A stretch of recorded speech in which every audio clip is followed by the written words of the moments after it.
मेरी शादी का दूसरा दिन था। मुझे अलीमुद्दीन के बारे में ज्यादा मालूमात नहीं थी। अब्बा ने मेरा रिश्ता पक्का किया था और ये शादी भी सिर्फ और सिर्फ मेरे बाबा का अकेले का फैसला था। मेरी अम्मा नहीं चाहती थी कि मैं अलीमुद्दीन की दुल्हन बनूं, मगर अब्बा ने अलीमुद्दीन की इतनी तारीफें की कि हमारे खानदान का हर फर्द अलीमुद्दीन का गिरवेदा हो गया। अलीमुद्दीन ने बताया था कि वो एक पेश इमाम हैं, मस्जिद में इमामत करवाते हैं और नमाज रोजे के पाबंद हैं। यही चीज मेरे बाबा को अच्छी लगती थी। पर आज मैं सुबह उठी तो अलीमुद्दीन सो रहे थे। मुझे बड़ी हैरत हुई कि पेश इमाम होकर वो सारी सारी रात कैसे सो सकते हैं, जबकि इमाम को चाहिए वो सब सवेरे जाकर मस्जिद में आजान दे और अपने फर्ज की अदायगी करे। मगर अलीमुद्दीन नमाज के पाबंद नहीं निकले। सुबह वो काफी देर से उठे तो मैंने शिकवा कर डाला, अलीमुद्दीन आपने आज नमाज नहीं अदा की, बुरी बात है, तुम मेरी माँ मत बनो। अलीमुद्दीन ने इंतहाई मुंह फट लहजे में कहा तो मैं उसका मुंह देखती रह गई। ये आप कैसे बात कर रहे हैं मुझसे? शादी के पहले ही दिन हमारी लड़ाई हो गई। मैं अलीमुद्दीन से इस बात पर खफा थी, जबकि वो इस चीज पर गुस्सा कर रहे थे कि मैं उनसे पूछने वाली होती कौन हूँ। खैर मैंने इस बात को नजरअंदाज किया। जोहर की नमाज पढ़ने वो मस्जिद चले गए। मुझे खुशी हुई और अफसोस भी कि मैंने खामखा अलीमुद्दीन पर शक किया। अब वो तकरीबन सभी नमाजें मस्जिद में पढ़ते। रात को वो आते तो थके हारे होते, कहते कि मस्जिद में महफिल होती है। मैं बहुत थक जाता हूँ। मैं उनकी खिदमत में कोई कसर न छोड़ती। मेरा शौहर इतनी बड़ी जिम्मेदारी जो चला रहा था, मैं कैसे उसे नजरअंदाज कर सकती थी। अगले दिन की बात है, अलीमुद्दीन कुछ परेशान से घर आए। मेरे कहने पर भी इन्होंने खाना नहीं खाया। सारी रात जागते रहे। सोते हुए बार बार मेरी आंख खुलती तो मैं देखती अलीमुद्दीन किसी गहरी सोच में गुम है। मैं उनकी परेशानी में उनका गम हल्का करना चाहती थी, मगर इन्होंने मुझे अपने बारे में कुछ न बताया। फिर मैं भी खामोश होकर बैठ गई। अगले दिन तक वो खुद ही ठीक हो गए। घर आए तो खुश से थे। कहने लगे आज मैं अपनी बीवी को हलवा बनाकर खिलाता हूँ। उनके हाथ में गाजर भी थी। 1 किलो ताजा गाजर के साथ वो घी और चीनी भी लाए थे। हालांकि हमारे घर में खाना बहुत ज्यादा पकता था, मगर अलीमुद्दीन आज किसी खास एहतमाम के बारे में सोच रहे थे। रात को खाना खाने के बाद खुद ही किचन में चले गए। गाजर का हलवा बनाया और मुझे भी प्याला भर कर दिया। मैं बहुत खुश हुई। मेरा शौहर रिवायती मर्दों जैसा नहीं, दिल में सोचा। फिर वो कहने लगे जरा दरवाजा बंद कर लो, मैं बाहर जा रहा हूँ। आज मस्जिद में एक महफिल है, वहां पर मुझे हाजिरी भी देना है और कुछ लोगों से बातचीत भी करनी है। उनके जाने से मैं उदास हो गई, लेकिन मैं जानती थी मेरा शौहर बहुत मेहनती है। वो लोगों को तालीम देने के साथ साथ उनकी रहनुमाई भी करते थे। मैं अपने कमरे में आकर सो गई। रात को मेरी आंख खुली तो शदीद डर महसूस हुआ। छत पर से अजीब अजीब आवाजें आ रही थीं। मैं ये देखकर डर गई। अच्छे से उठकर कमरे की कुंडी चेक की, मगर फिर तसल्ली नहीं हुई तो दरवाजा खोलकर सभी बाहर के दरवाजों को देखा। दरवाजे अच्छी तरह बंद थे। मैंने अपने कमरे को भी कुंडी लगा दी और दोबारा आकर कमरे में सो गई। मगर छत पर वो आवाजें बददस्तूर आ रही थीं।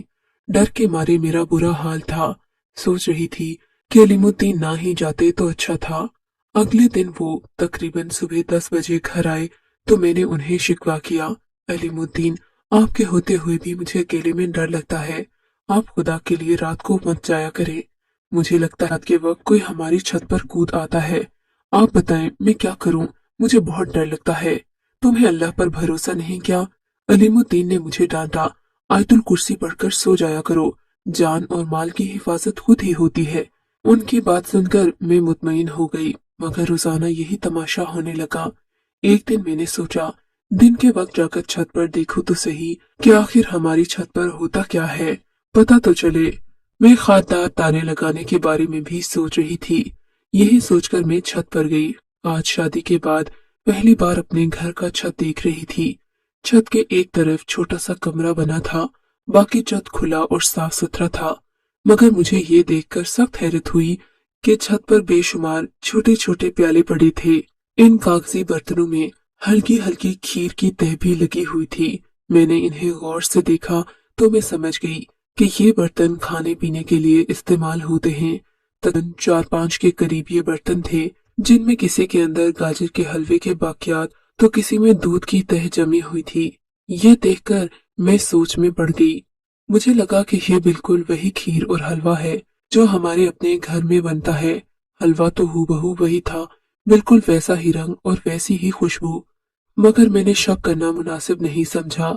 सोचा शायद दूसरी छत से बच्चों ने इस तरफ को खाली बर्तन फेंक दिए होंगे। मैंने साफ सफाई कर दी और इस बात को नजरअंदाज कर दिया। उससे अगले दिन अलीमुद्दीन को गांव में किसी काम से जाना था। अलीमुद्दीन के जाने के बाद मैं बहुत डर रही थी। सोचा आज न जाने मेरा वक्त कैसे कटेगा। मगर शाम होते ही मैं पुरसकून नींद सो गई। सुबह फजर के वक्त मेरी आंख खुली। आज किसी भी किस्म की कोई परेशानी रात को मुझे नहीं हुई थी। मैं बड़ी हैरान हुई। कामकाज खत्म करने के बाद छत पर गई तो देखा आज वहां वो बर्तन नहीं पड़े थे। ना पहले जैसा घास फूस वहां मौजूद था। मगर ऐसा 1-2 दिन ही हुआ। जैसे ही अलीमुद्दीन गांव से वापस आए, अगली ही रात को फिर वही शोर और वही आवाजें आने लगी। सुबह अलीमुद्दीन के सोने के बाद मैंने ऊपर छत पर जाकर देखा तो मेरा शक यकीन में बदल गया। वहां पर हमारे घर के यानी हमारे किचन के बर्तन भी पड़े थे और हलवे वाली छोटी छोटी प्लेटें भी। मुझे बहुत गुस्सा आया। अलीमुद्दीन आखिर मुझसे क्या छुपा रहे हैं, मैंने सोचा। मैं उनके जागने का इंतजार करने लगी। उनके जागने पर मैंने गाजर वाले हलवे के बर्तन उन्हें दिखाए तो हंसकर कहने लगे, तुम खामखा मुझ पर शक करती हो।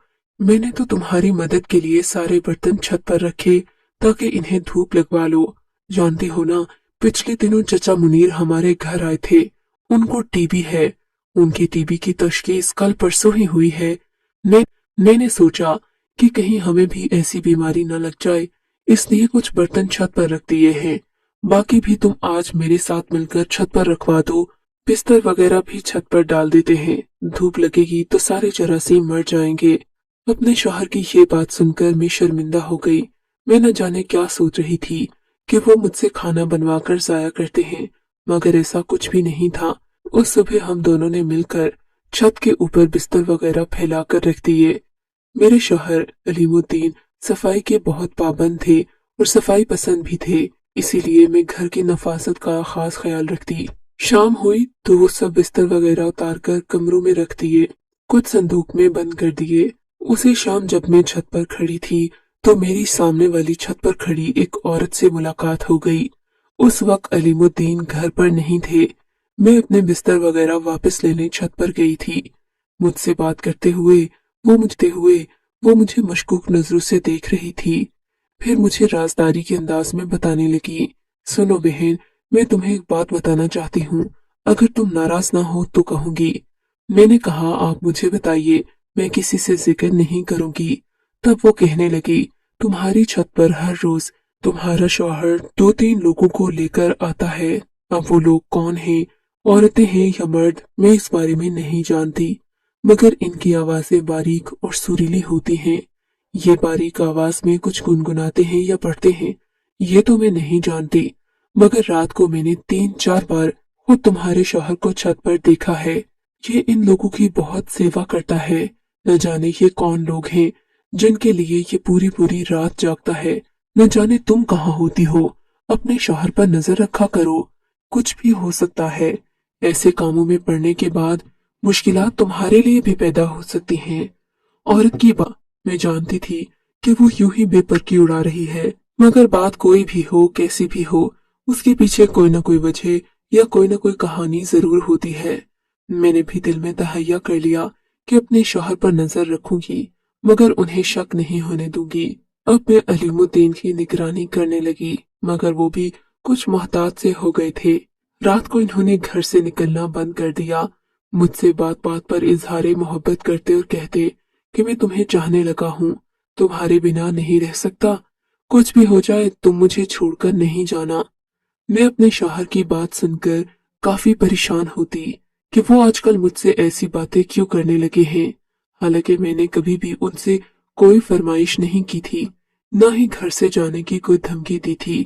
मैं तो खुशी खुशी उनके साथ रह रही थी। अलीमुद्दीन के इस मोहब्बत भरे रवैये की वजह से हम दोनों में मोहब्बत बढ़ने लगी। मैंने उन पर शक करना छोड़ दिया। वो भी रातों को घर पर ही रहने लगे। अब सब कुछ सही चल रहा था। एक दिन मेरे सोने के थोड़ी देर बाद मुझे लगा जैसे अलीमुद्दीन कमरे से बाहर जा रहे हों। मैंने सोचा मुझे शक नहीं करना चाहिए, सो मैं अपनी जगह पर खामोश लेटी रही। मगर काफी देर के बाद भी जब वो कमरे में ना आए तो मैंने उठकर बाहर देखा, वो कहीं नजर ना आ रहे थे। मुझे अचानक ख्याल आया कि छत पर जाकर देखूं। वैसे तो छत पर जाने की मेरी हिम्मत न होती थी कि रात का अंधेरा बहुत खौफनाक होता, लेकिन जैसे ही छत चढ़कर ऊपर जाने लगी तो वही आवाजें मेरे कानों में पड़ी जो आज से एक हफ्ता पहले मैंने रात को सोते हुए सुनी थी। मुझे डर के मारे पसीना आ गया। वापस पलटने से पहले एक बार मैंने पीछे मुड़कर देखा तो अलीमुद्दीन मुझे दो नौजवानों के दरमियान बैठे नजर आए। उनके आसपास छोटे लड़के बैठे थे जिनकी उम्रें 16 से 20 साल के दरमियान होगी। अलीमुद्दीन उनके दरमियान बैठे अपने सर को दाएं से बाएं जानिब घुमाते तो मुझे किसी दीवाने से मालूम होते। मैंने सोचा इस वक्त उनके दोस्तों के सामने जाना मुनासिब बात नहीं। मैं तेजी से सीढ़ियां उतरकर नीचे आ गई, मगर मुझे कुछ भी समझ न आ रहा था कि आखिर मेरे शौहर को ये नफसियाती आर्जा कब से है। मैंने किसी को भी बताने से पहले अपने बाबा से बात करने का सोचा। उन्हें फोन किया और सारी सूरत हाल से आगाह किया। बाबा कहने लगे, इस वक्त तुम फोन पर मुझसे बात ना करो, ऐसा ना हो कि उसे खबर हो जाए। कल तुम मैके आओ, हम मिलकर इसका हल निकालते हैं। अगले दिन मैंने अलीमुद्दीन से कहा कि आप मुझे मैके छोड़ आइए, मेरे वालिद साहिब मेरा इंतजार कर रहे हैं, उन्हें मेरी जरूरत है। अलीमुद्दीन खुशी खुशी मुझे मैके छोड़कर आ गए। वालिद साहिब को मैंने तफसील में अली बात से आगाह किया, तब वो सर पकड़कर बैठ गए। बोले, काश के मैं इस लड़के के बारे में पहले तहकीक कर लेता। मुझे एक दो और लोगों ने भी अलीमुद्दीन के बारे में मशकूक मालूमात बताई हैं, मगर अब क्या करूं बेटी, मुझे माफ कर दो, गलती हो गई है मुझसे। आज चलकर ही मैं देखूंगा कि अलीमुद्दीन आखिर ऐसा क्यों करता है। शाम होने से पहले ही मैंने अलीमुद्दीन को कॉल की और कहा आकर मुझे ले जाएं। मैं अपने घर वापस आना चाहती हूँ। बाबा की तबीयत अब ठीक है, मुझे अपने घर नहीं रुकना। अलीमुद्दीन मेरी बात पर ज्यादा खुश नहीं हुए, आकर मुझे मैके से ले गए। घर जाकर मैंने उनसे कोई खास बात नहीं की। मेरा रवैया उनके साथ पहले जैसा ही रहा। मेरे प्लान के मुताबिक वालिद साहिब ने शाम के 7-8 बजे हमारे घर आना था, मगर अलीमुद्दीन आज कुछ ज्यादा ही एक्टिव लग रहे थे। उनकी बातों से लग रहा था वो नहीं चाहते थे कि मैं ज्यादा देर तक जागूं। मैंने भी बाबा को फोन करके थोड़ा लेट आने का कहा और खुद भी सो गई। मैंने अलीमुद्दीन के कमरे से बाहर जाने के बाद अब्बा जान को फोन किया। उन्हें कहा कि अब आप घर आ जाएं, अलीमुद्दीन छत पर चले गए हैं। बाबा जान मेरे फोन के ही मुंतजिर थे। थोड़ी देर के बाद वो हमारे घर के सामने खड़े थे। मैंने उन्हें दरवाजा खोलकर अंदर बुला लिया।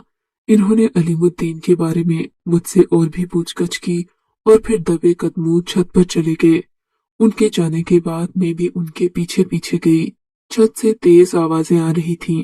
वालिद साहिब भी ऊंची आवाज में अलीमुद्दीन से पूछताछ कर रहे थे और अलीमुद्दीन अपनी तरफ से जवाब देने की कोशिश कर रहा था। फिर वालिद गुस्से में बिफरे हुए मेरे कमरे में आए और मुझसे कहने लगे, इस खबीस के साथ रहने की कोई जरूरत नहीं, मेरे साथ घर चलो, मैं अभी और इसी वक्त तुम्हें ले जाऊंगा। मैं घर जाने से मना कर दिया। मैं बहुत मजबूर थी कि अपने बाप का हुक्म मानूं या अपने शौहर का, मेरी समझ में नहीं आ रहा था। तब वालिद साहिब गुस्से में बिफरे घर से निकल गए। उनके जाने के बाद मैं फूट फूट कर रो दी। वो जान गए थे कि मैं उनके साथ नहीं जाना चाहती, मगर अब अलीमुद्दीन के गुस्से का शिकार भी मैं हुई थी। उनके जाने के बाद अलीमुद्दीन मुझ पर बरस पड़े। कहने लगे, तुमने ही अपने बाप को घर बुलाया है, तुम नहीं चाहती कि मैं कोई काम करूं। मैं अच्छी तरह जानता हूं कि तुमने मेरे साथ कितनी बड़ी चालाकी करने की कोशिश की है। अलीमुद्दीन की बातों ने मुझे आत्ममुहा करके रख दिया। मैंने सोचा मैं वालिद के घर ही चली जाऊं। कम से कम इस शख्स के ताने सुनने से तो बेहतर है कि अपने बाप की डांट सह लूं। मैं बाबा के घर चली गई। वो भी मुझे देखकर रो पड़े। मैंने कहा, बाबा आप कुछ तो बताइए, अलीमुद्दीन ने आखिर ऐसा क्या किया कि आपने मुझे घर जाने को कहा था? उस वक्त मैं नहीं आ सकती थी। अलीमुद्दीन गुस्से में थे। अब आप मुझे बताएं, अगर कोई गलत बात होगी तो मैं अलीमुद्दीन का साथ नहीं दूंगी। वो आप ही की पसंद है। मैं तो बस सब्र से काम ले रही थी। तब बाबा ने मुझे अलीमुद्दीन के बारे में तफसील से बताया। बेटी, तुम्हारी शादी करने के बाद अलीमुद्दीन पर मैं बहुत एतमाद करता था, मुझे उस पर फख्र था, मगर मैंने उसके बारे में उसके मोहल्लेदारों से ज्यादा पूछताछ नहीं की थी। मैं समझता था कि उसकी शख्सियत ही उसका आईनादार है, इसीलिए मैंने उस पर यकीन किया। मगर एक हफ्ते बाद ही मुझे इस सच का पता चल गया था कि अलीमुद्दीन मस्जिद में पेश इमाम नहीं है, बल्कि वो तो एक पीर का चेला है, उसके काम करता है और उसी के मुरीदों के दिए हुए हदिये पर उसका घर चलता है। ये बात बहुत अफसोसनाक थी। मैंने सोचा कि मैं अलीमुद्दीन को कोई अच्छा कारोबार सेट कर दूंगा ताकि वो अपना घर एक हलाल और सही तरीके से चला सके। मगर अलीमुद्दीन ने उससे पहले ही एक गिरी हुई और नीच हरकत की। उसने पीर से बगावत करके अपना आस्थाना खोलने के लिए उसके सभी लड़कों को वर्गलाया और फिर उनसे कहा कि मैं तुम लोगों को खाना पीना रिहाइश सभी का बंदोबस्त कर दूंगा, तुम्हें खास अमल भी बताऊंगा। अलीमुद्दीन तो खुद अनपढ़ है, वो कोई अमल वगैरह नहीं जानता। ये सब बेकार की बातें हैं। वो उन लड़कों को भी वर्गला रहा है और साथ ही अपनी और मेरी शोहरत भी खराब कर रहा है। बाबा जान की बातें सुनकर मेरी आंखों में आंसू आ गए। अलीमुद्दीन एक पीर के यहाँ जाते थे, मैं ऐसा सोच भी नहीं सकती थी। आजकल के ढोंगी फकीरों और पीरों से मुझे वैसे भी नफरत थी, मगर अलीमुद्दीन के इस रवैये ने मुझे बहुत तकलीफ दी। फिर मैंने बाबा और अलीमुद्दीन के दरमियान सुलह करवाने की भरपूर कोशिश की। अलीमुद्दीन पीरी फकीरी का धंधा धंधा छोड़ने पर राजी नहीं थे। मैंने उन्हें बड़ी मुश्किल से राजी किया और वालिद को भी कायल किया कि वो उन्हें कारोबार सेट कर दे। वालिद ने एक कारोबार शुरू करके अलीमुद्दीन के हाथ दे दिया। खुदा ने बरकत दी। मैंने भी अलीमुद्दीन की हौसला अफजाई की, उनको पिछली बातों का कोई भी ताना न दिया। आज हालत ये है कि हमारे घर में एक नहीं बल्कि चार चार मेहमान रोजाना खाते हैं। हमारे घर से कोई खाली हाथ नहीं जाता और हम मियाँ बीवी अपनी आसूदा जिंदगी भी गुजार रहे हैं। मेरे शौहर कहते हैं कि ये सब तुम्हारी वजह से हुआ है। अगर तुम ना होती तो मैं यूं ही बेरा रवि का शिकार हो जाता और मेरे हाथ कुछ भी ना आता। अलीमुद्दीन की ये बात सुनकर मैं खुदा का शुक्र अदा करती हूँ कि उसने मेरे शौहर के दिल में मेरी सच्ची मोहब्बत डाल दी।